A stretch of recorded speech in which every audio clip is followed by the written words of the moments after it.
오래간만에 강단에서 말씀을 전할 수 있어서 얼마나 감사한지 모르겠습니다. 우리 하나님의 말씀을 함께 보겠습니다. 마태복음 7장 13절과 14절 두 절입니다.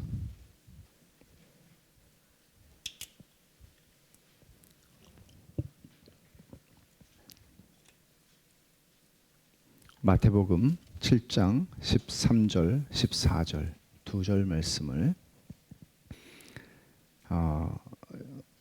저와 함께 좀 작은 목소리로 함께 합독하면 좋겠습니다. 좁은 문으로 들어가라. 멸망으로 인도하는 문은 크고 그 길이 넓어 그리로 들어가는 자가 많고 생명으로 인도하는 문은 좁고 길이 협착하여 찾는 자가 적음이라. 아멘. 사도행전 강해를 시작하기 전에 그 서론과 같이 생각을 해서 길따름이라고 하는 주제로 한 8번 정도 말씀을 전하려고 합니다. 제가 언젠가 초기 교회 성도들이 길따름이들이라고 불렸다. 그러니까 초기 교회라고 그러면 1세기부터 3세기, 4세기까지인데 그때 예수 믿는 사람들을 바깥에서 길따름이들 또는 우리 안에서도 길따름이들. 왜냐하면 the way follower. 그러니까 예수님이 내가 길이요 진리요 생명이다 그러신 것처럼 주님을 따라가는 사람들이다. 그러니까 이 말은 무슨 말인가 하면 단순히 일요일날 주일날 교회에 가서 교회라는 예배당이라고 하는 개념이 그 당시에는 없었으니까 1, 2, 3세기에는 모여서 예배하는 사람들이다. 이런 개념이 아니라 그들은 그들의 삶의 일상 속에서 살아가는 삶의 방식이 다른 사람들이다. 그러니까 way라고 하는 거는 길이라고 하는 거는 우리가 가는 길도 있지만 방법 혹은 방식 이런 것도 있잖아요. 그러니까 이 사람들은 다르게 사는 사람들이라는 거죠. 그러니까 뭔가 우리하고는 다른 길을 가는 사람들, 다른 길을 따라가는 사람들이다. 그래서 way follower, 길 따름이라고 번역을 할 수 있겠는데 그렇게 이제 말했다는 것이죠. 그러니까 제가 전에 목회 서신에다가 썼습니다마는 이 초기 교회 성도들이 그렇게 보여주던 세상을 향해서 보여주던 그들만의 독특한 그러니까 그들이 모여 있을 때만이 아니라 흩어져서 그냥 그들의 삶을 자기가 가게를 하는 사람은 가게를 하고 다 살아가잖아요. 근데 그들이 삶에서 보여주는 독특한 삶의 방식이 있었다는 거죠. 그거를 아비투스라고 하는 그 사회학적 용어로 설명을 했는데 그 아비투스라고 하는 거는 이런 거예요. 후천적으로 배운 건데요. 후천적으로 배웠는데 그 배운 게 아주 무의식적으로 그리고 어떤 아주 위기의 상황 속에서 동일하게 표현되는 방식인 거예요. 한 구성원들이. 그러니까 예를 들어서 예수를 믿는 사람들이 원형 경기장에서 죽임을 당하기 직전에 그들이 보여주는 태도가 어떻게 저렇게 한결같을 수가 있나. 죽음을 앞둔 사람들이 저런 위기 상황 속에서. 이게 이제 이 아비투스라고 하는 말인데 그래서 그 당시에 이 아비투스를 통해서 바깥 세상 사람들이 예수를 안 믿는 바깥에서 예수 믿는 사람들을 보면 굉장히 놀랬다는 거죠. 그리고 저건 뭔가 이런 질문들을 던지게 만들었습니다. 그러니까 초기 교회 성도들은 말하자면 우리가 한국 교회에서 얼마나 많이 한국 사회에서 얼마나 많이 듣습니까? 예수 믿는 것들은 말만 잘해, 입만 살았어. 그런 얘기를 우리 수없이 많이 듣습니다. 그리고 그걸 부인할 수가 없습니다. 부인할 수가 없습니다. 그러나 초기 교회 성도들은 사실은 그들이 하는 말보다는 그들의 삶을 통해서 그들이 누구인지를 보여주었던 사람들이거든요. 바깥 세상을 향해서. 굉장히 중요한 그리고 굉장히 파워풀한 거죠. 이런 거는. 그러니까 당시에 믿고 세례받기를 원하는 사람들이 있으면 이 사람들이 단순히 사도신경을 공부하고 우리 믿음의 도리들을 배워서 입으로 고백하는 자리에 이르면 세례를 주는 것이 아니라 그들에게 이것은 물론이거니와 그들에게 아비투스를 가르쳤다는 거죠. 그래서 이제 세례를 이제 받기 직전에 최종 면접을 하는데 최종 면접을 할 때 어떻게 했나 하면 이 사람들이 그 아비투스를 자신들의 삶 속에서 충분히 살아가고 있는가 하는 거를 점검을 했어요. 심지어 여기까지 포함되는 거죠. 당신이 원형 경기장에 던져졌을 때 당신은 어떻게 반응할 것인가? 물론 말로 할 수 있겠죠. 그러나 이런 것까지를 포함하는, 여러분 생각해 보세요. 말이야 누가 못해? 그렇지 않아요. 예를 들어서 지금도 오늘날 교회에 와서 예수를 믿지 않는 분이 교회에 와서 내가 이제 좀 관심이 있어서 왔습니다. 그리고 배우게 되고 또 예수님을 믿는다는 도리가 무엇인지를 배우고 세례를 받게 될 때 이렇게 말을 한다면, 당신이 세례를 받으면 당신은 목에 칼이 들어와도, 그리고 당신의 전 재산을 날리는 한이 있어도, 어떤 손해가 온다 할지라도 당신은 예수 그리스도를 고백할 겁니까? 이렇게 물으면 말이야 누가 못하겠습니까? 라고 말하는 게 아니라 사실은 쉽지 않은 일일 것입니다. 그럴 준비가 되어 있지 않음에도 불구하고 그리스도는 나의 주 나의 하나님이라고 고백하고 세례를 받을 수 있다는 거죠. 오늘날에는. 성경에서 여러분들이 보는 것은 무엇입니까? 그래서 과거에 그 초기 교회에서는 이제 믿음을 가지려고 하고 세례를 받을 때까지 최소 3년이 걸렸다고 그래요. 그러니까 굉장히 긴 시간이죠. 그것이 옳다 그르다 하는 판단을 넘어서서 우리는 뭔가 좀 생각해 볼 수 있는 게 있는 것이죠. 그래서 초기 교회가 이렇게 삶을 강조했다 하는 것을 256년에 북아프리카 카르타고의 주교였던 키프리아누스가 이런 글을 썼는데 여기 잘 나타나고 있어요. 인용합니다. 사랑하는 형제들이여, 우리는 말이 아닌 행동의 철학자들이다. 우리는 우리의 지혜를 우리의 옷이 아닌 진리를 통해 드러낸다. 우리는 덕을 그것에 대한 말자랑이 아니라 실천을 통해 알아본다. 우리는 위대한 일들에 대해 말하지 않는다. 오히려 그것을 살아낸다. 그러므로 우리는 하나님의 종과 예배자로서 영적 경의를 가지고 우리가 하늘의 가르침을 통해 배운 인내를 보여주자. 그 덕으로 인해 우리는 하나님과 공통점을 갖는다. 하나님은 오래 참으시는 하나님이시니까요. 그 인내라고 하는 것은 반드시 바깥 세상을 향한 것만이 아니라 믿지 않는 남편 앞에서 인내해야 하는 아내, 믿는 아내, 믿지 않는 아내 앞에서 인내함으로 살아야 하는 남편, 믿지 않는 부모님 앞에서 인내하는 자녀들, 이런 방식으로 인내는 그들의 모든 삶의 영역에서 나타나는 아비투스의 특징이었습니다. 그러면 이런 질문을 할 수 있죠. 그 사람들, 당시 그 사람들의 삶의 공통적인 특성인 아비투스가 도대체 어떻게, 어디서부터 형성된 것일까? 주님이 제자들을 부르시면서 나를 따라오너라 그렇게 말씀하셨죠. 그럼 저는 이 말씀을 주목하고 싶은 거죠. 나를 따라오너라, 이 말씀은 어떤 말씀인가 하면, 주님은 제자들을 부르셔서 그들에게 어떤 학교를 하나 세우시고 그들과 오전 시간에 만나서 가르치시고 퇴근하신 것이 아니라 3년 동안 그들과 동고동락하시면서 그들에게 삶을 보여주셨고 가르치셨고, 그리고 당신의 삶을 배워가게 하셨습니다. 그렇게 제자들을 기르셨죠. 이렇게 하면서 소위 길따름이 제자라고 하는 사람들이 형성이 된 것입니다.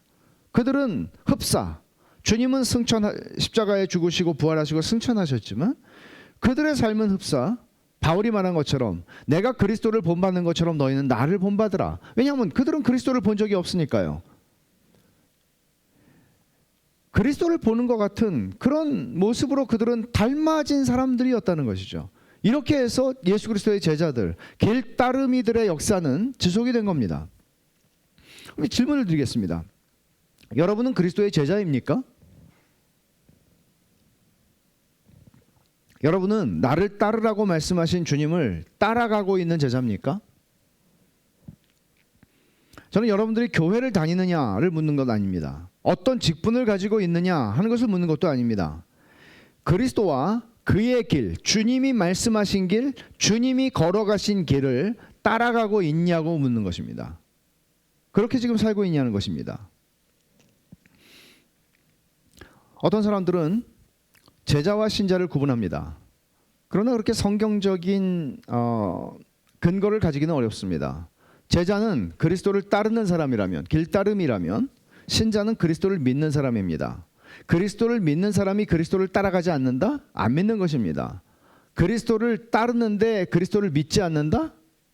거기에도 역시 의미가 없습니다. 신자와 제자는 분리될 수 없고 구별될 수도 없습니다. 신자는 제자이고 제자는 신자입니다. 그들은 길따르미들입니다.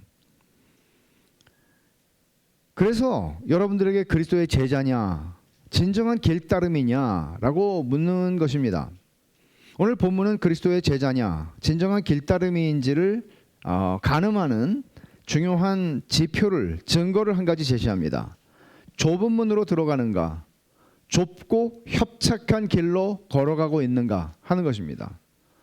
잘 들으십시오. 좁은 문으로 들어가서 좁고 협착한 길로 걸어가면 구원을 받는다가 아닙니다. 내가 그리스도의 은혜로 구원을 받은 사람이고 그리스도의 길따름이로서 좁은 문으로 들어가고 좁은 길로 계속해서 걸어가고 있다면 그것은 내가 진짜 그리스도의 길따름이요, 그리스도의 제자요, 그리스도의 신자라는 것을 증명하는 표다라는 것입니다. 여러분, 오늘 우리가 읽은 말씀은요, 마태복음 5장, 6장, 7장은 산상수훈이라고 그러죠. 예수님께서 산에서, 언덕에서 앉아있는 많은 사람들에게 설교한 내용인데, 이것이 한 번에 했던 설교인지 아니면 여러 번 그런 일들을 하셨는데 그것을 모아놓은 것인지는 저희가 알 수 없으나 5장, 6장, 7장 전체가 사실 하나의 설교로 구성되어 있습니다. 그런데 이 긴 설교의 결론이 시작되는 부분이 7장 13절 오늘 본문이에요. 그래서 7장 13절부터 7장 27절 여러분 잘 아시는 말씀이죠. 모래 위에 지은 집과 반석 위에 지은 집. 바로 그 13절부터 27절까지가 산상설교 전체를 결론 짓는 내용입니다. 그리고 그 결론 짓는 내용의 첫 번째 이야기가 오늘 우리가 읽은 이 말씀이죠. 그럼 산상설교의 주제는 무엇이었는지 여러분 아세요? 그 유명한 심령이 가난한 자는 복이 있나니 천국이 저희 것이미요 라고 시작한 이 산상설교의 주제가 무엇입니까? 그것은 제자도입니다. 하나님 나라의 제자들, 그리스도의 제자된 사람들은 어떤 사람들이며 어떤 특성을 가지고 있으며 어떤 삶을 살아가고 있는가 하는 것을 주님은 말씀하신 것입니다. 그리고 역시 그 주제의 결론도 이 좁은 문으로 들어가라 하는 것도 제자도와 떨어질 수 없는 주제라는 것이죠. 주님께서는 이 설교를 마치셨을 때 사람들이 굉장히 놀랐다고 그랬죠. 여러분 7장 28절 보시면 예수께서 이 말씀을 마치심에 무리들이 그의 가르치심에 놀라니 그랬습니다. 왜 놀랐을까요? 이는 그 가르치시는 것이 권위에 있는 자와 같고 그들의 서기관들과 같지 아니함이라. 이 사람들이 설교를 듣던 사람들이에요. 서기관들을 통해서. 그런데 처음 들어보는 설교거든요. 이거는. 그러니까 서기관들이라고 하는 사람들은 굉장히 권위가 있는 사람들이었습니다. 그러나 그들의 권위와는 이거는 차원이 다른 권위를 느꼈어요. 어떤 힘을 느꼈던 거예요. 말씀하시는 분이 이게 너무 달라요. 그래서 사람들은 깜짝 놀랐습니다.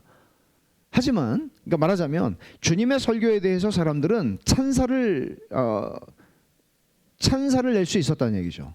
그러나 주님은 속지 않으시죠. 그들이 당신의 설교에 대해서 찬사를 내든 내지 않든 그들이 순종이라는 행위를 하지 않는 한 건 죽은 신앙이잖아요. 설교를 평가하는 거에 누가 못하겠습니까? 어떤 대통령 후보가 연설을 잘하는지 뻔하지 않습니까? 그거 누가 못하겠습니까? 그런 차원의 얘기가 아니라 문제는 그 말하는 분이 누구신가? 그분의 권위가 어디로부터 나오는 권위인가? 그리고 그 말을 듣는 사람들이 그 말에 의해서 변하는가? 되게 중요한 것이죠. 헌신이 없는 구원의 확신 마찬가지입니다. 주님을 사랑한다고 말을 하고 나는 구원받은 하나님의 자녀라고 말하지만 그의 삶 속에서 헌신이라고는 찾아볼 수가 없습니다. 주님을 사랑해서 주님이 가는 길을 따라가려는 한 발자국도 그 발걸음을 내딛지 않습니다. 그런 신앙이 세월이 가게 되면 그 영혼을 점점 무디게 만들 수밖에 없는 것이죠. 위험한 것입니다.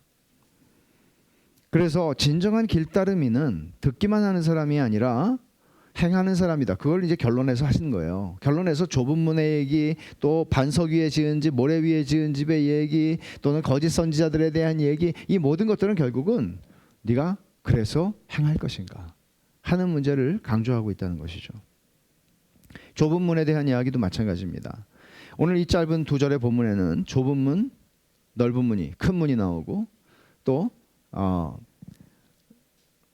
넓은 길, 좁고 협착한 길, 2개의 문, 2개의 길이 나옵니다.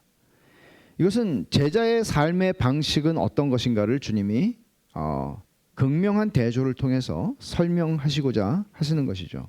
이것은 주님의 길따름이로서 더 성공하느냐 덜 성공하느냐의 문제가 아니라 죽고 사는 문제라는 거예요. 하나는 생명으로 인도하는 길이고 하나는 멸망으로 인도하는 길이다. 그렇게 말씀을 하세요. 죽고 사는 길이다. 구원을 받느냐 구원을 받지 못하느냐 하는 문제이다 라는 얘기입니다. 두 문과 두 길은 그 규모에 있어서 크기죠. 그리고 인기에 있어서 사람들이 좋아하는 거죠. 그리고 그 목적지에 있어서 생명과 멸망이죠. 천지 차이예요. 다 달라요. 이렇게 다를 수가 없어요. 결국 주님의 말씀은 길따름이라면 너는 좁은 문으로 들어가고 좁고 협착한 길로 행할 것이다 라고 말씀을 하시는 것입니다. 그럼 여러분들은 어떻습니까? 여러분들은 예수를 믿는다고 생각을 하니까 여기에 계십니다. 뭐 믿으려고 하는 분들도 계십니다. 그러면 여러분들은 좁은 문으로 들어왔고 좁은 길, 협착한 길로 행하고 계십니까? 길따름이 맞습니까? 그 의미, 좁은 문과 좁고 협착한 길의 의미를 한 3가지 정도로 생각을 해보려고 하는데 짐을 버려야 가는 길이에요. 짐이 많으면 갈 수가 없어요.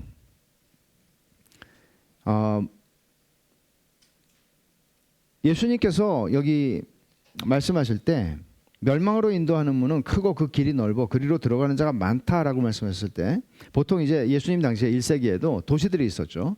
그러니까 도시에 들어가는 대로가 있습니다. 그 대로와 도시 입구를 상징하는 문들이 있겠죠. 그것을 주님께서 사람들이 다 알고 있는 것을 전제하시고 하시는 말씀이에요. 그럼 여러분 그런 데로 들어간다고 하면 여러분 뭐가 문제겠습니까?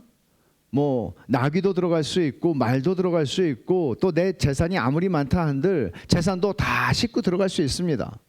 문제가 없습니다. 그러나 그 옆으로 조그맣게 난 문이 있습니다. 그 문은 고개를 숙여야 될지도 모릅니다. 그리고 짐을 가지고는 도저히 들어갈 수가 없는 문입니다. 그런 문이 있습니다. 주님은 지금 그 좁은 문을 말씀하고 계시는 것입니다.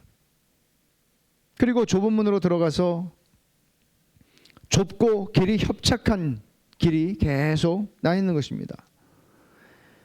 여러분 여기 이 좁은 문으로 들어간다고 하면 어떻게 짐을 가지고 들어갈 수 있겠습니까?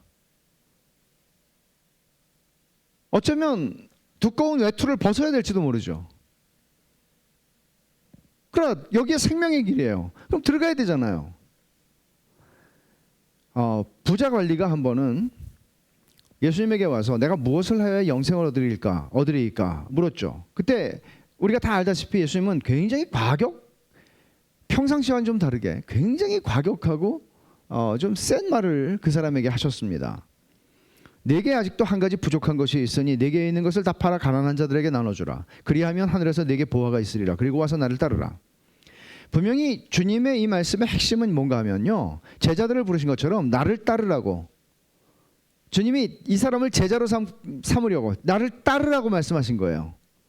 굉장히 중요한 핵심이에요. 우리는 그걸 다 놓치고 앞에 뭐 재산을 다 팔고 뭐 이렇게 하는데 나를 따르라고 말씀하셨어요. 근데 이 사람이 큰 부자였다는 거죠.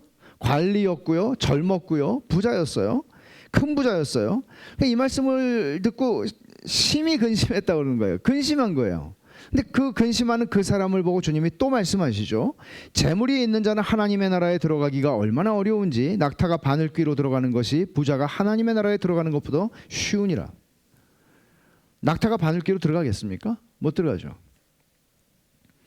생명으로 인도하는 문은 좁고 길이 협착하기 때문에 재물을 가지고 들어갈 생각을, 그러니까 재물이라는 게 뭐 통장 하나 달랑 넣고 카드 하나 달랑 넣고 가는 게 아니죠.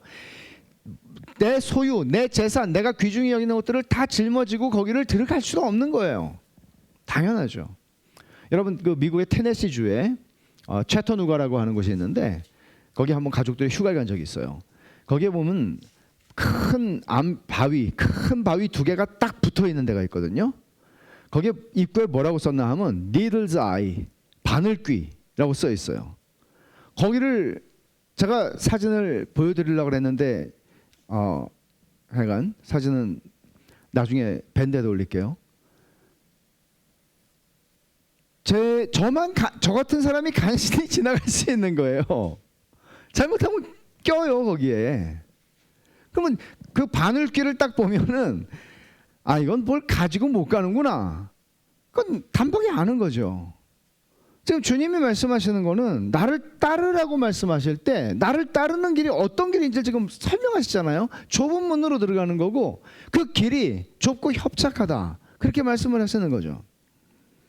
여러분 아무것도 가지고 들어갈 수 없다 하는 것은 물론이거니와 한 100여 년 전에 알렉산더 맥클라렌이라고 하는 목사님은 이렇게 조금 더 말합니다. 주님의 지복 강화 중에서 지복이라고 하는 거 아시죠? 지복이라고 하는 거 팔복을 얘기하는 건데 그거는 더할 나위 없는 행복함, 최고의 행복, 그것을 말하는 것입니다.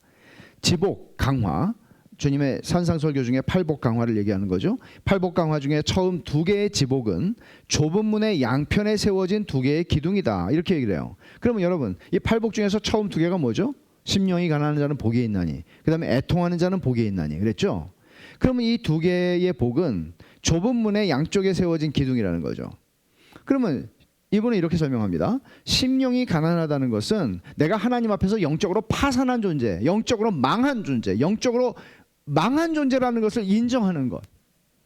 하나님 앞에서 내가 내세울 게 아무것도 없는 존재라는 것, 하나님의 저주밖에는 받을 게 없는 존재라는 것을 인정하는 것. 그게 심령이 가난한 자, 이거를 현대어 성격으로 번역한 것 중에 메시지인가? 제가 기억은 정확히 안 나는데 이렇게 번역을 했어요. 심령이 가난한 자는, 이 말을 이렇게 번역했어요. 하나님이 필요하다는 사실을 아는 자는. 심령이 부한 사람은 그걸 몰라요. 하나님 없어도 살만 하거든요. 나는 하나님이 정말 필요해요. 하나님 없이 난 못 삽니다. 영적으로 파산한 것을 아는 사람이에요. 두 번째, 애통하는 자. 애통하는 자는 왜 애통해요? 자기의 죄를 인해서 애통하는 것이죠. 죄를 인해서 애통하는 것이죠. 그러니까 내가 영적으로 파산한 존재요, 나의 죄로 말미암아 애통하는 심령을 가지고 있는 이 두 가지가 이 좁은 문의 두 개의 기둥이다. 우리는 아무것도 가지고 들어갈 수 없다. 자기의, 자기의 훌륭함, 자기의 PhD 학위, 자기가 세운 업적, 아무것도 가지고 들어갈 수 없다. 그러나 가지고 들어갈 수 있는 거 두 개다. 이 문으로 들어가려면 이 두 가지 조건이 있어야 된다. 심령이 가난한 자, 애통하는 자라고 말합니다. 현실을 한번 생각해 보십시오. 많은 사람은 소유를 버릴 생각이 없습니다. 누가 바보같이 소유를 버리겠습니까? 여러분, 심지어 교회 안에 있는 많은 사람들도 그럴 생각이 없습니다. 부자 관리처럼 말이죠. 그래서 주님이 말씀하신 그대로 문이 크고 그 길이 넓어 그리로 들어가는 자가 많고 라고 말씀하셨죠. 그래서 많은 사람들은 그 길로 갑니다. 그 길이 결국 멸망으로 인도한다고 주님이 친히 경고하셨음에도 불구하고 말이죠. 이 점에서 우리는 복음서가 나를 따르라고 말씀하신 주님 앞에 보였던 제자들의 반응을 어떻게 일관되게 묘사하는지를 주목할 필요가 있습니다. 여러분, 마태복음 4장에 보면 베드로와 안드레가 주님이 나를 따르라고 하시자 그들은 곧 그물을 버려두고 주님을 따랐다, 이렇게 4장 20절에 말합니다. 또 22절을 보면 요한과 야고보도 곧 배와 아버지를 버려두고 주님을 따랐다, 이렇게 말합니다. 왜 이런 말들을 반복해서 쓰고 있을까요? 누가복음을 보면 특별히 베드로가 주님을 따랐다고 하는 표현을 또 이렇게 표현합니다. 모든 것을 버려두고 예수님을 따랐다고 말합니다. 세리 마태도 다르지 않습니다. 가버나움이라고 하는 것은 갈릴리 호수의 주변에 있는 굉장히 큰 교역의 중심지였고 대도시였습니다. 가버나움의 세관에서 무역이 많이 이루어지고 있는 것이기 때문에 큰 세관이었습니다. 그 세관에서 자리를 잡고 있던 마태는 주님의 부르심을 받습니다. 그러자 그는 역시 모든 것을 버리고 일어나 주님을 따랐다고 말합니다. 이 동일한 강조들, 반복들, 이것들은 부자 관리와는 달리 그 사람은 큰 부자였던 거로 심히 근심하며 결국에는 주님을 따르는 길을 선택하지 않았습니다. 길따르미가 되기를 선택하지 않았습니다. 그러나 주님의 길따르미가 되었던 이 제자들의 공통적 반응은 뭔가 하면 버려두고 주님을 따랐다는 것입니다. 사실 버려두고라는 말은 우리가 크게 주목하지 않습니다. 따랐다는 말이 중요합니다. 그게 더 중요한 거예요. 근데 우리는 이 부자 관리에게 있어서도 네 재산을 다 팔아 가난한 자들에게 나눠주고에 주목을 하고, 또 이 제자들에게 있어서도 그 배와 그물을 버려두고 모든 것을 버려두고 주를 쫓으니라 라고 하는 버려두고를 주목하기가 쉽습니다. 그러나 이것은 주를 따르는 것의 영광을 간과하게 만드는 위험이 여기에 있습니다. 주를 따르는 영광을 간과하게 만든다는 것입니다. 여러분, 모든 것을 버리고 주를 따랐다는 말은 문자적으로 지금 당장 여러분 재산을 다 팔라는 얘기 아닙니다. 주님을 따르는 사람은 자기가 가지고 있는 모든 것에 대한 주권을, 소유권을 그리스도께 양도한다는 말입니다. 여전히 내 이름으로 등기되어 있고요, 여전히 내 이름으로 계좌가 있고요, 여전히 내 이름으로 다 되어 있습니다. 그러나 예수 그리스도가 나의 주님이다라고 인정을 하고 그리스도의 길따르미가 되기로 한 사람들에게 있어서는 더 이상 내 인생의 주인은 주님이십니다라고 말하는데, 그러나 주님, 내 통장은 건들지 마십시오. 내 인생의 주님은 주님이십니다. 그러나 주님, 제 집은 건들지 마십시오. 이렇게 말할 수는 없다는 것이죠. 이게 쉬운 말로 말하면 우리 여러분 사형리, CCC에서 만든 사형리 다 아시잖아요. 그리스도의 주재권이라는 거예요. 그리스도의 주대심, 롤드십, 주님이 나의 주님이시다 하는 거예요. 큰 문과 넓은 길로 행하는 사람이 결코 알 수 없고 그들과 비교할 수 없는 은혜가 길따르미들에게는 있습니다. 그거는 주님이 나의 인생의 주인이시기 때문에 막 주식을 하는 사람들은 막 하루에도 몇 번씩을 막 하잖아요. 주식을 하는 사람이 다 그렇다는 건 아닙니다. 시간별로 오르내리는 그래프에 인생을 거는 사람들이 많습니다. 영혼을 팔아먹는 것입니다. 제가 주식은 나쁘다고 말하는 거 아닙니다. 그런 방식의 돈벌이를 얘기하는 것입니다. 정치도 마찬가지입니다. 얼마나 정치가 우리의 마음을 빼앗아갔습니까? 우리의 경건 생활이 얼마나 지장을 받습니까? 하나님 앞에 기도할 시간 5분도 없어도 뉴스를 몇 시간씩 봅니다. 길따르미들에게는 특별한 안식과 평안이 있습니다. 주님이 내 인생을 이끄시기 때문입니다. 둘째로 좁은 길로 행하는 길은 외로운 길이죠. 왜냐하면 인기가 없으니까요. 사람들이 안 와요. 지금도 마찬가지입니다. 생각해 보세요, 여러분. 번영신학을 얘기하는 교회들은 차고 넘칩니다. 코로나고 뭐가 없습니다. 예수 믿고 돈 벌어준다는데, 예수 믿고 부자 만들어준다는데, 하나님께서 여러분들에게 건강을 주신다는데, 하나님이 여러분의 자녀들에게 직장을 주시겠다는데 차고 넘칩니다. 그건 교회가 아닙니다. 그건 복음이 아닙니다. 주님은 그것을 말씀하신 적이 없습니다. 그것은 문은 크고 그 길이 넓어 그리로 들어가는 자가 많고 라는 것이죠. 그러나 좁은 문과 좁고 협착한 길은 인기가 없습니다. 찾는 자가 없습니다. 그래서 외로운 거죠. 이것은 좁다는 말은 오늘날 굉장히 나쁜 의미로 쓰이고 있지 않습니까? 사람이 관용하고 좀 넓은 마음을 가지고 사람들을 좀 품어주고 해야 되는데 그리스도인들은 좁아, 그런 얘기들을 많이 하지 않습니까? 여러분, 그리스도인은 편협한 사람이 되라는 말이 아닙니다. 이것은 그리스도인은 누구보다도 품이 넓고 마음이 넓은 사람들이 되어야 합니다. 그렇게 까칠하고 사람들을 비판하고 그저 모든 것이 못마땅한 사람인 그런 사람이 되라는 말이 아닙니다. 그러나 우리가 알고 있는 십자가의 복음과 우리가 하나님 외에는 다른 신을 섬길 수 없는 존재라는 사실 자체가 우리를 좁은 길로 가게 만드는 것입니다. 그래서 외로워요. 이 외로움은 길따르미들이 세상에서 두 나라에 속한 시민이기 때문에 외로운 거예요. 우리는 완전 이 세상 속에서 살아가죠. 그러나 우리의 시민권은 하늘에 있는지라. 그러니까 이 세상의 대한민국 시민이죠. 우리는 애국 시민이 있지요. 그러나 가령 일본의 군국주의가 일어나서 세상을 어지럽혔을 때, 독일의 히틀러가 유럽을 불바다로 만들었을 때, 독일의 그리스도인들은 많은 교회가 타협했습니다. 히틀러의 손을 들어줬습니다. 타락한 배교한 교회들이죠. 그러나 소위 고백교회라고 하는 교회들이 있었고, 일본에도 너무너무 소수였지만 신실한 그리스도의 길따르미들이 있었습니다. 그들은 애국보다 더 중요한 가치가 있다는 것을 알았습니다. 굉장히 중요한 것입니다. 그래서 외로운 것입니다.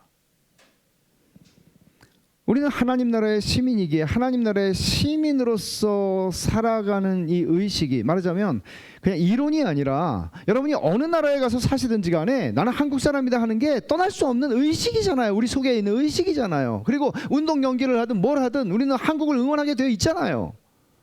그냥 본능적인 거란 말이에요. 하나님 나라 시민이라는 것도 마찬가지예요. 여러분들이 내가 시민증을 봐야 알고 이런 게 아니라 내가 하나님 나라의 백성이고 하나님 나라 시민이다. 이 생각이 여러분의 의식 속에, 그리스도인들의 의식 속에는 당연히 깊게 뿌리 박혀 있는 거예요. 그러니까 불편한 게 너무 많은 거예요. 이건 아니잖아 라고 말해야 되는데, 지금 나는 이 그룹 안에 속해 있는 한 사람이거든요. 정치적으로 말해볼까요? 여러분, 우리는 어떤 한 대통령 후보를 전적으로 목숨을 걸고 모든 것이 이 사람은 옳아라고 지지하지 않습니다. 그리스도인은 상대적일 수밖에 없는 것이죠. 왜냐하면 그들은 메시아가 아닙니다. 그들은 하나님 나라를 가져올 사람들이 아니거든요. 그들의 약속은 복음이 아닙니다.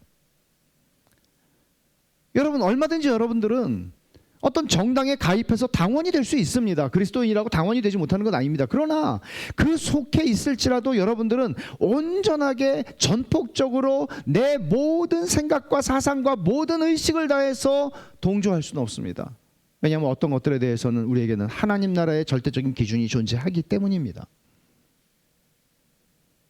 그러기에 그리스도인들은 이 땅에서 진정한 의미에서 의와 공도를 행하는 의롭고 정의로운 시민으로서 이 땅에서 진짜 기여하고 살아갈 수 있는 진짜 시민이 될 수 있는 것입니다. 그래서 외로워요. 외로운 것입니다. 심지어 그 외로움은 교회 안에서조차 경험할 수 있습니다. 교회가 하나님의 은혜 가운데 붙잡혀 있고 그 교회의 구성원들이 하나님의 은혜를 사모하고 그리스도를 사랑하는 사람들이 아니라면 교회 안에서 좁은 문으로 들어가려고 하는 사람들은 외롭습니다. 여러분 생각해 보십시오. 좁은 문으로 들어가라고 말씀하시는 주님은 당신 자신이 하늘의 모든 영광을 버리고 좁은 문이 아니라 죽음의 문으로 들어오신 분입니다. 좁은 문으로 들어가라고 말씀하시는 주님 자신은 사람들이 찾는 이가 없는, 인기가 없는 길로 오신 그런 차원이 아니라 주님 자신은 주님처럼 외로운 분은 없었을 거라고 저는 생각합니다. 제자들이라고 있는 것들이 하나도 주님이 말씀하시면 사오정처럼 하나도 알아듣지 못하잖아요. 계속 동문서답만 하잖아요. 얼마나 외로우셨을까? 알아듣지 못하는 거죠. 여러분, 그런 일들은 지금 이 시대에도 여전히 일어나고 있다는 사실 아세요? 하나님의 말씀이 선포되지만 난 알아듣고 싶은 대로 알아듣는 거죠. 내가 듣고 싶은 것만 듣는 거죠. 주님의 마음을 헤아리려고 하는 생각이 없는 것이죠. 그러니까 주님은 외로우셨습니다. 그러나 생각해 보십시오. 주님의 길따르미들이 외로운 길을 걸어간다고 할지라도 이들에게 주어지는 보상이 있습니다. 그것은 그 길 끝에서 주어지는 것이 아니라 그 길을 가는 내내 주어지는 것입니다. 뭔가 하면 외롭기 때문에 하나님과의 친밀한 사귐을 그 누구보다도 깊이 경험하는 겁니다. 외롭기 때문에. 하나님이 나를 알아주시는 것을 느끼는 거예요. 그게 그 좁고 협착한 길을 걸어가게 만드는 힘이에요. 뿐만 아니라 길따르미들은 사실 서로를 통해서 큰 위로와 힘을 얻습니다. 서로를 통해서요. 그게 교회예요. 그게 교회예요. 그럼 우리는 이런 질문을 해야죠. 베샬롬 교회는 그런 교회인가? 우리 교회는 그런 교회인가? 도전이 아닐 수가 없습니다. 세 번째로 그 좁은 문 좁은 길로 행하는 여정은 고된 여정이 고생길입니다. 제가 고생길이라고 쓰는데 이 고생길이라는 말은 좀 너무 노골적이다 그런 생각이 들더라고요. 고생길이라고 쓰면 우리 교회 교인들이 또 교회를 또 한 절반은 옮기는 거 아닌가. 저와 함께 고생길을 갑시다. 고생길 별로 듣고 싶지 않은 말이죠. 여기 협착하다는 표현이 나오잖아요. 그 문은 좁고 그 길이 협착하여 그렇게 말하는데 협착하다는 말은 사실은 좁다는 의미보다 협착이라는 말 우리가 언제 씁니까? 뭐 목 디스크 이렇게 목이 아픈데 보니까 뭐 협착 뭐 이렇게 쓰더라고요. 분들이 협착 붙는 거죠. 근데 이 협착하다는 말은 좁다는 의미보다는 이런 뜻이에요. 이게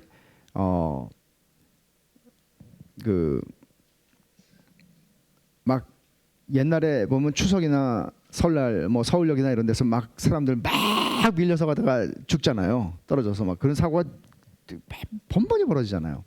그런 거예요. 좁은 거보다도 막 이어서 밀다가 이제 막 터지는 거죠. 막 밀리고 끼고 이러는 거예요. 그런 뉘앙스예요. 사실은 눌림을 당한다. 그래서 이 단어가 환난, 고통, 괴로움을 의미하는 헬라어 단어하고 어원이 같아요. 고통이에요. 그러니까 막 눌리는 거예요. 사방으로. 고생길이라는 거죠. 좁은 문으로 들어와서 좁은 길로 행하면 금방 길이 넓어지고 편안해질 거야. 여기 앞에는 좁아 보이지 들어가면 편해. 그러니까 들어와. 주님은 그렇게 우리를 꼬시지 않았습니다. 주님은 좁은 문으로 들어와. 그러면 넓은 길이 생겨. 이렇게 우리를 꼬시지 않았고요. 정말 좀 슬프게도 좁은 문으로 들어와라. 그러면 협착한 길이 열릴 거야. 이렇게 말씀을 하셨어요. 고생한다는 얘기예요. 그러니까 십자가를 지는 길이고 자기를 부인하는 길이기 때문이죠. 주님과 함께 고난을 받는 길이란 말이에요. 그래서 사람들은 그 길을 가기도 전에 지레 겁을 먹기도 합니다. 하지만 우리는 이 말씀을 들을 필요가 있습니다. 주님이 초장에 말씀하셨어요. 산상설교 5장 10절에 이렇게 말씀하셨죠. 의를 위하여 박해를 받는 자는 복이 있나니 천국이 그들의 것입니다. 마지막 지복이에요. 이게 지복이에요. 좁은 문으로 들어가서 협착한 길로 가면서 천국을 경험하는 거예요. 많은 사람이 애창하는 찬송 내 주를 가까이 하게 함은 사라 아담스라고 하는 분이 작사한 것에 곡을 붙인 것인데 이 찬송 가사가 여러분 이 찬송은 뭐 얼마나 역사적으로 많은 그 에피소드들을 가지고 있습니까? 타이타닉이 침몰할 때에도 우리는 그냥 그 바이올리니스트들이 이렇게 그 네 줄을 가까이 이걸 키잖아요. 근데 그 중에 한 분 그분의 리더였던 것 같아요.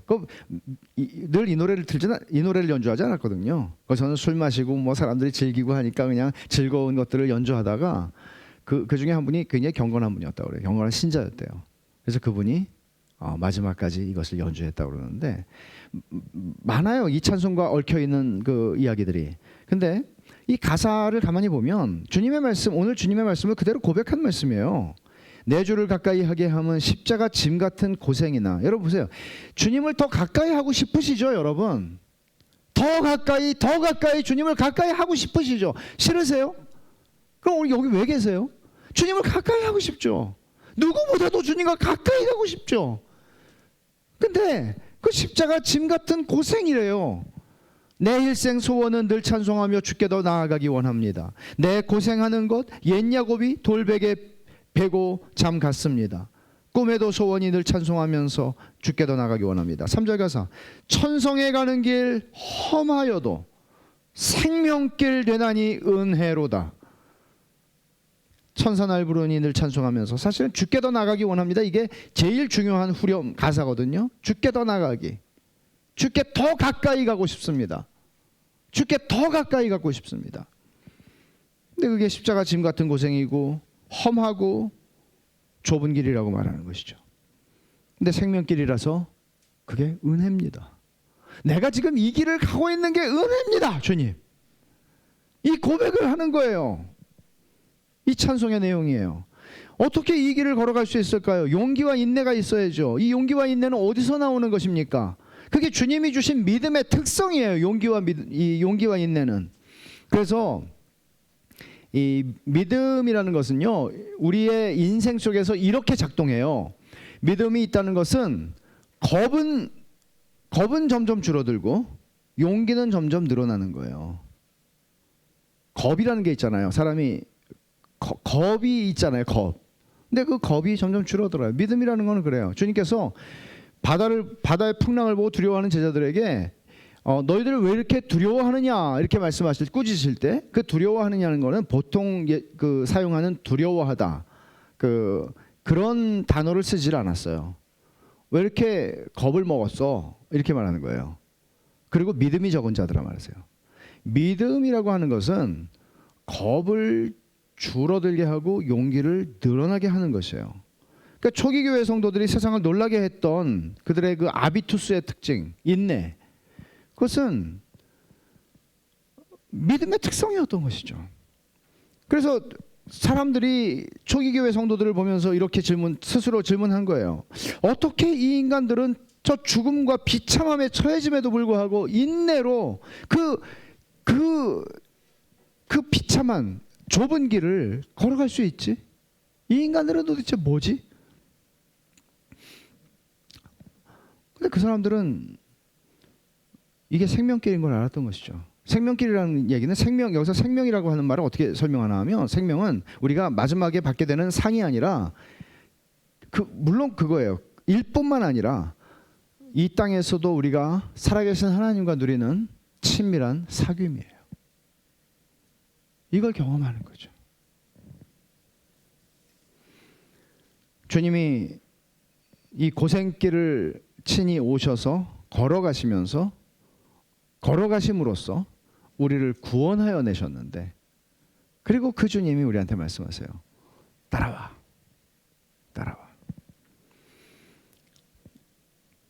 중도는 없습니다. 산상수훈의 결론으로 주시는 주님의 이 말씀은 좁은 문으로 들어가 협착한 길로 행함으로써 네가 그리스도의 참된 길따름이라는 사실을 보여주라 하는 도전입니다. 여러분, 단지 입술의 고백을 하는 것, 주일 예배에 참석해 설교를 듣는 것, 그것으로 내가 길따름이다 그렇게 말할 수는 없습니다. 여러분 중에 오래 교회 생활을 하신 분들도 계십니다. 모태신앙인들도 계십니다. 교회의 직분을 가진 분들도 계십니다. 그러나 주님의 질문은 이겁니다. 넌 길따름이냐? 너 길따름이냐? 정말 그 길을 따라가고 있니? 어떤 길? 짐을 버려야 하는 길, 외로운 길, 고생길. 나를 따라오고 있니? 어쩌면 이 말씀은 여러분에게 부담을 줄 가능성이 굉장히 큽니다. 하지만 생각해 보세요. 나를 따르라고 말씀하신 주님이 누굽니까? 천지를 창조하신 하나님입니다. 역사를 주관하고 역사를 섭리하신 하나님입니다. 내 인생에 숨쉬고 말하고 살아가는, 그리고 내 가족들을 안위하시고 보호하시고 내 모든 것들을 간섭하시고 주관하시는 하나님입니다. 하늘과 땅의 모든 권세를 가지신 주님이 나를 따라오라고 말씀하십니다. 그리고 그 길이 생명길이라고 말씀합니다. 너희 눈앞에 보이는 것은 좁은 문이고 좁고 협착한 길이 이어질 거야. 그렇지만 사람들이 찾지도 않는 길이야. 그렇지만 생명길이야. 그래서 저는 주님의 길따름이가 된다는 것은 주님과 함께 멋진 모험을 시작하는 것이라고 생각해요. 멋진 모험을 하는 것이죠. 내가 내 인생의 주인이 돼서 내가 계획을 세우고 내가 지도를 보고 내가 일정을 세우고 가는 게 아니고 주님과 함께 주님을 따라가는, 무슨 일이 일어날지. 근데 그 주님은 천지를 창조하신 하나님이에요. 사람이 다 그런 유혹이 있잖아요. 제가 이 시리즈 길따름이 시리즈를 구상을 하면서 그런 유혹의 문제도 다룰 텐데 그렇죠. 여러분 중에 편하게 살고 싶지 않은 사람 어디 있어요? 좀 이제는 좀 안정되게 살고 싶어. 저는 그런 씨름이 제 안에 있었기 때문에 나 잠깐 쉬어야 돼. 잠깐 이렇게 계속 못 가. 사실 그 이유 중에 하나였어요. 이제 좀 편하게 가고 싶어요. 진짜로. 근데 이게 맞나? 여러분 가운데 상당한 세월 교회 생활을 했지만 여전히 구원의 확신이 없고 하나님을 나는 인격적으로 모른다는 거는 아는지 모르는지 모르겠어요. 모르면 모르는 거예요.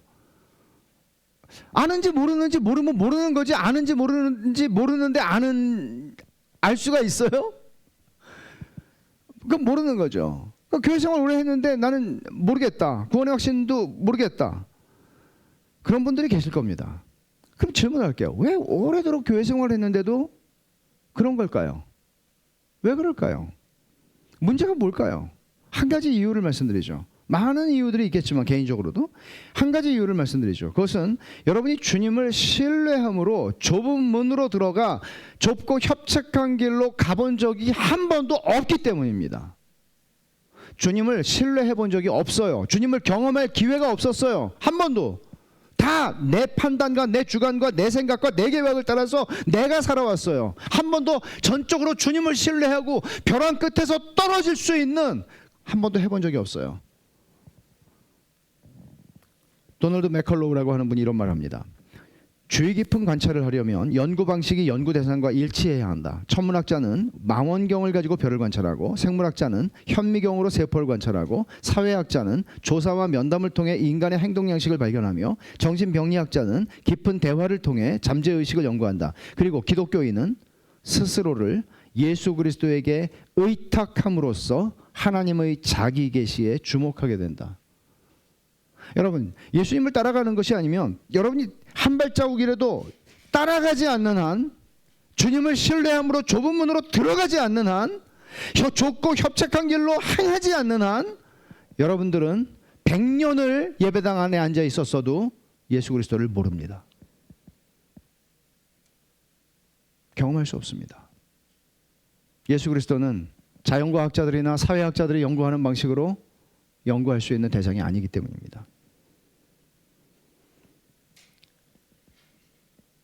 헬무트 틸리케가, 독일의 참 탁월한 설교자이고 신학자였던 헬무트 틸리케가 이런 말을 합니다. 그리스도에 대한 우리의 지식은 우리가 그 안에서 인격적인 신앙관계를 이루었을 때만 우리에게 주어진다. 주님이 제자들을 부르셨듯이 오늘 이 말씀을 통해서 우리를 부르신다고 저는 생각합니다. 저도 다시 주님의 부르심을 듣고 싶습니다. 여러분들도 그러십니까? 농담이 아니라 주님이 여러분의 생애에 어쩌면 어떤 분들에게는 처음으로 나를 따라와 라고 부르실 수 있습니다. 이미 주님이 따라오라는 말씀을 듣고 따라왔던 사람들이 있습니다. 그러나 오늘 다시 주님께서 말씀하세요. 너 정말 나의 길따름이니? 너 길따름이 맞아? 물으십니다. 우리는 압니다. 오늘 이 말씀을 통해서 압니다. 모든 것을 버려야 하는 길이고 외로운 길이고 고생길입니다. 그러나 그것만 있는 게 아닙니다. 생명길이고 그 생명을 누리는 길입니다. 천지의 주제가 되시는 예수 그리스도와 친밀한 사귐을 가지는 길입니다. 지복, 더없이 좋은 행복을 누리는 길입니다. 주의 말씀입니다. 기도하겠습니다.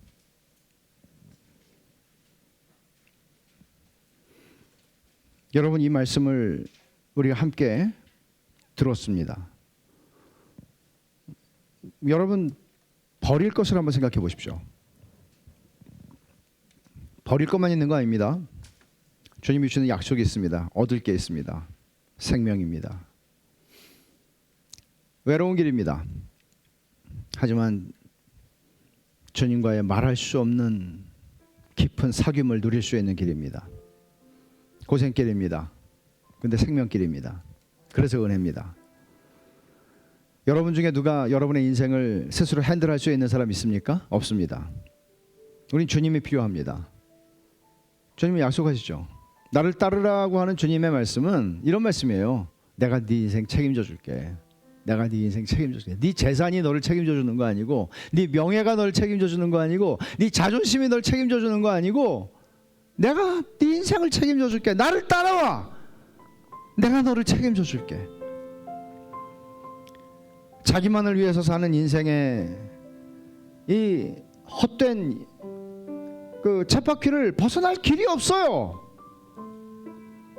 크고 큰 문으로 들어가고 넓은 길로 행하는 사람은 이 쳇바퀴, 자기를 위해서 벗어나지 못하는 그 인생을 벗어날 길이 없습니다.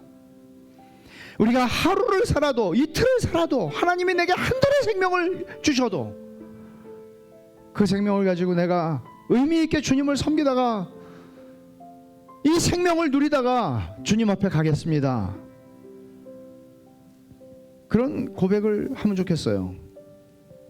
주님 부르세요. 우리들을. 나를 따라오너라. 나를 따라오너라. 여러분은 어떻게 하시겠습니까? 죽을 때 대답하겠다고요? 아니요. 주님은 지금 여러분들에게 대답을 요구하세요. 지금. 우리 같이 한번 기도하십시다. 여러분이 이제는 1시간 동안 하나님이 설교자를 통해서 말씀했어요. 이제 여러분이 하나님께 간단히 말씀드리세요. 같이 기도하겠습니다. 아버지 하나님, 고맙고 감사합니다.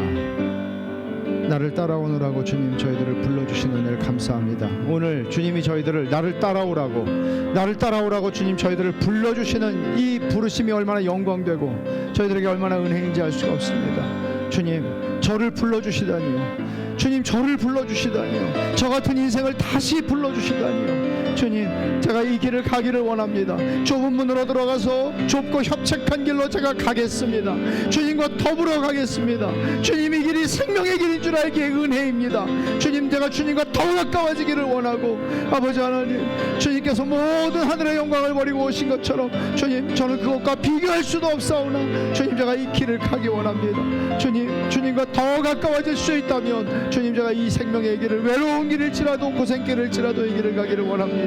아버지 하나님, 저에게 참된 길 따름이가 되기를 원하나이다. 저에게 이 은혜를 허락하여 주시옵소서. 하나님 아버지, 이 영광을 누리고 살아갈 수 있게 하여 주시옵소서. 주님,